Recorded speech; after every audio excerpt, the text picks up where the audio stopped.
On démarre avec ETF décryptage, justement tout savoir sur ces produits. Régis Jancovici, on va poser la première question. Alors qu'est-ce qu'un ETF? Qu'est-ce que ça veut dire, ces trois fameuses lettres dont on parle de plus en plus?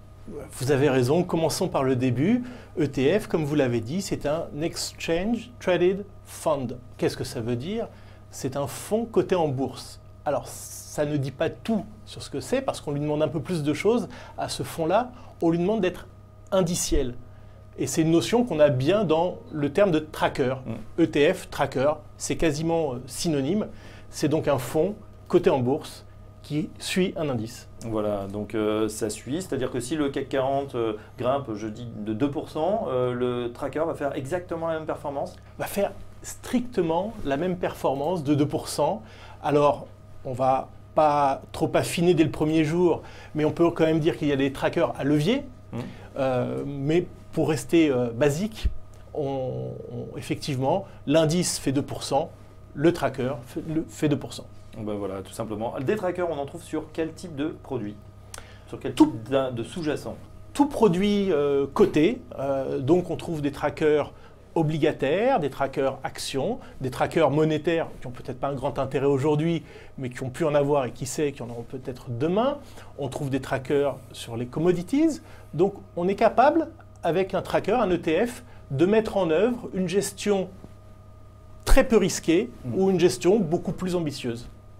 Est-ce que c'est facile d'y accéder ou est-ce que c'est quelque chose de réservé, voilà, aux institutionnels? C'est absolument facile, c'est le produit le plus démocratique qui soit, puisque les particuliers et les institutionnels accèdent strictement aux mêmes produits, c'est-à-dire des produits aussi peu chers pour l'un que pour l'autre. Ce qui n'est pas le cas, par exemple, dans l'industrie des OPCVM classiques, où souvent il y a des parts institutionnelles et des parts grand public. Donc effectivement, faciliter le coût aussi également, c'est important pour toute l'industrie. C'est moins cher d'acheter finalement ce panier de valeurs qui représente un indice. Absolument. Comme c'est une gestion qui est totalement systématisée, industrialisée, c'est une gestion qui vaut en moyenne 0,2%, 0,3%. Alors on en trouve des plus chers quand les indices sont un petit peu plus complexes ou lorsque les bourses sont difficiles d'accès. Un ETF sur l'indice Bovespa brésilien, par exemple, coûtera plus cher qu'un ETF sur le CAC 40. Mais d'un point de vue statistique, ça coûte 10 fois moins cher qu'un OPCVM de gestion active.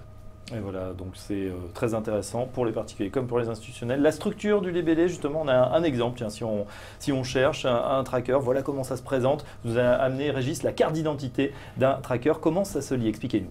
Alors, je veux bien qu'on remette le slide. Voilà, merci, comme ça je l'ai sous les yeux. Ça se lit, c'est assez réglementé en fait. On a tout d'abord le nom de la société de gestion qui gère l'ETF. Ensuite, l'indice, en l'occurrence S&P 500.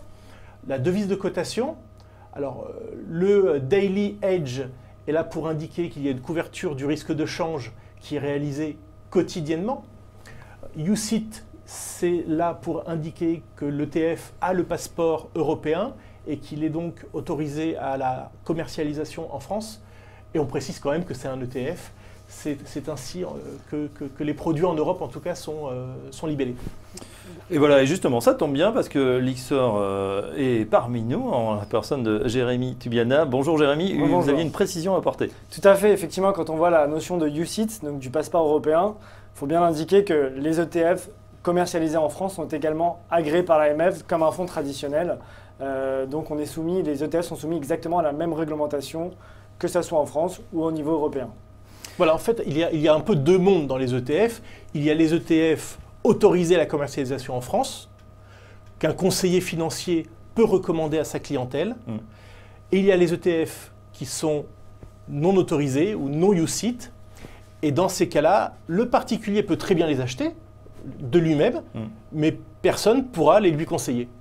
Bon, eh bien c'était très clair. Voilà pour cette introduction sur les ETF. Chaque semaine, on fera un point pédagogie justement dans cette rubrique décryptage. Tout de suite, on passe à la deuxième partie, au scan avec justement Lyxor Asset Management. À tout de suite.